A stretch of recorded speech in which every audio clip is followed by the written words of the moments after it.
You wake up tomorrow morning, and everything you know is gone. No home, no bed, no place to shower or eat. Your family's scattered. Your belongings are in a trash bag, and the streets are your only option. How do you survive? Where do you go? Who helps you? Now, imagine that's not just your story. It's the story of 771,480 Americans in 2024. That's right. Nearly 1 million people in the wealthiest nation on Earth were homeless last year. A number so staggering it could fill a city the size of Seattle. And here's the kicker. That number shot up by 18% in just 1 year, the biggest jump ever recorded. Why is this happening? Why are so many of our neighbors, our kids, our veterans left to fend for themselves? And why aren't we doing more to stop it? Let's start with the raw truth. In 2024, 771,480 people were counted as homeless in America, according to the Department of Housing and Urban Development's annual snapshot. That's 23 out of every 10,000 people in this country. To put that in perspective, a decade ago, in 2015, the number was 564,708. Still too high, but 200,000 fewer than today. That's a 36.6% increase in just 10 years.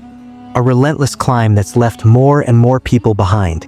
Back in 2015, the country was clawing its way out of the Great Recession, and there was hope that things would get better. But instead, homelessness grew. In 2016, it dipped slightly to 549,928, thanks to federal efforts to house veterans and families. But by 2017, it crept back up to 553,742. The next year, 2018, stayed nearly flat at 552,830, but the warning signs were there. Rents were rising, wages weren't, and cities were starting to crack under the pressure. Then came 2019, when 567,715 people were homeless, a 2.7% jump that signaled trouble. By 2020, despite a global pandemic and emergency aid, the number hit 580,466. You'd think a crisis like COVID-19 would have paused the trend, but it didn't. In fact, it made things worse. Shelters cut capacity to keep people safe, pushing more onto the streets. Data for 2021 is spotty because of pandemic disruptions, but estimates hover around 580,000. By 2022, the count was 582,462, and then came 2023, when the number surged by 12% to 653,104, the largest single-year increase since records began in 2007. And then, in 2024, it exploded again to 771,480. That's 118,376 more people in just 1 year. A leap so massive it's like adding the entire population of a mid-sized city to the streets. CBS News called it a post-pandemic crisis. USA Today dubbed it a double-digit disaster. But those words don't capture the human toll. This is a catastrophe unfolding in plain sight. Who are these 771,480 people? They're not just faceless numbers, they're our neighbors, our classmates, our veterans, our kids. Let's break it down. In 2024, 19% of the homeless were children under 18. That's 150,000 kids, a 33% increase from the year before. Imagine a child, maybe one you know, sleeping in a car or worse on a sidewalk with no idea where their next meal is coming from. Another 20% were older adults over 55, 127,707 people, many battling chronic illnesses with nowhere to recover. Their life expectancy, just 50 years compared to 77 for the average American. That's a 27-year gap, a death sentence for the crime of being poor. Then there are unaccompanied youth, aged 18 to 24, numbering 38,170, up 10% from 2023. These are young people just starting life, already cast out with no safety net. The racial disparities are even more shocking. Black Americans made up 31.6% of the homeless in 2024, about 240,000 people, despite being only 13.7% of the population. Hispanic or Latino individuals were 31%, another overrepresentation compared to their 19% share of the population. Together, Black and Hispanic people accounted for 62% of the homeless, while making up just a third of Americans. Native Hawaiians and Pacific Islanders had the highest per capita rate at 126.5 per 10,000, a staggering burden for a small community. Asian Americans saw the fastest rise, with a 40% increase from 2022 to 2023. White Americans, meanwhile, were underrepresented, making up 32% of the homeless but 50% of the non-Hispanic white population. Why the gap? Historical injustices like redlining, mass incarceration, and unequal access to jobs and education have left Black and Hispanic families more vulnerable to poverty and eviction. It's a systemic failure, plain and simple. Gender tells another story. In 2024, 59.6% of the homeless were cisgender men, 39.2% were cisgender women, and 1.2% were transgender or non-binary, a number likely undercounted because of stigma. Veterans who've served this country numbered 32,882, with 13,851 living unsheltered. That's down 8% from 2023, a small win, but the fact that any veteran sleeps on the streets is a disgrace. Then there's chronic homelessness. 152,000 people who've been homeless for years, often grappling with mental health issues or substance use. About 30% of them have mental health conditions, and 50% struggle with addiction. These aren't just challenges. They're barriers that keep people trapped in a cycle of despair. Where is this crisis hitting hardest? Look at our cities. In 2024, 54% of America's homeless lived in the 50 biggest cities. New York City led with 140,134 people, nearly double Los Angeles, which had 71,201. Together, these two cities accounted for 27% of the nation's homeless, over 200,000 people, enough to fill a small city. Chicago, Seattle, and Denver each had over 10,000. California alone had 161,548 homeless people, nearly a quarter of the U.S. total. New York followed with 91,271, or 15.76%. States like Washington, Florida, and Massachusetts also ranked high, but per capita, Hawaii and New York topped the list at 8 per 1,000, with Oregon and Vermont close behind. The divide between sheltered and unsheltered is stark. In New York City, 97% of the homeless were sheltered, thanks to right-to-shelter laws. In Los Angeles, only 30% had shelter, leaving 70%, nearly 50,000 people, on the streets, in tents, or in cars. Warmer climates like California see higher unsheltered rates. But that's no excuse for leaving people exposed. Why is this happening? Let's dig into the root causes, because this didn't come out of nowhere.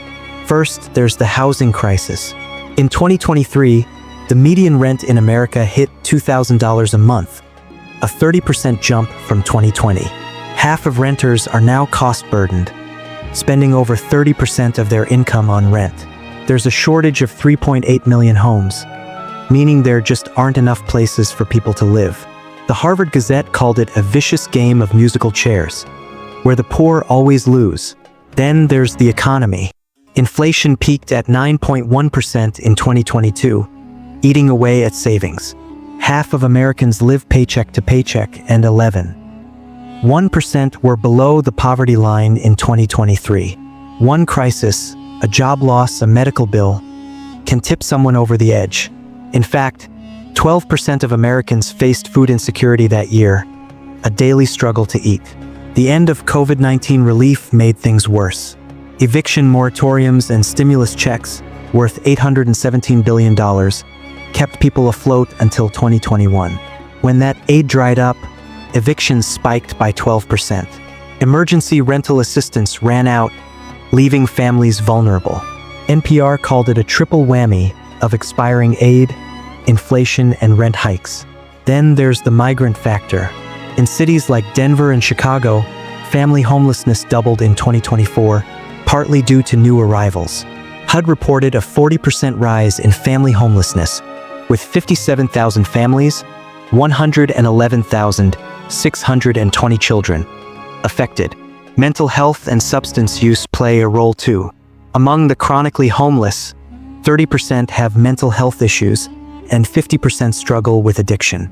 Treatment is hard to access, and forced programs often fail, leaving people stuck. Systemic inequities, like racism and discrimination, compound the problem. Black youth face an 83% higher risk of homelessness than white peers. LGBTQ+ youth and those aging out of foster care are also at high risk. The consequences are devastating. Homelessness isn't just about not having a home. It's a health crisis, a social crisis, a human crisis. People experiencing homelessness have a 60% higher mortality rate than the housed poor. In Boston, a study tracked 60,000 homeless people from 2003 to 2017 and found 7,130 deaths, with an average age of 53.7. That's decades cut short by overdoses, treatable illnesses, and exposure to extreme weather. Infectious diseases, mental illness, and emergency room visits are rampant. Housing is a social determinant of health. Without it, people deteriorate. For children, the impact is lifelong.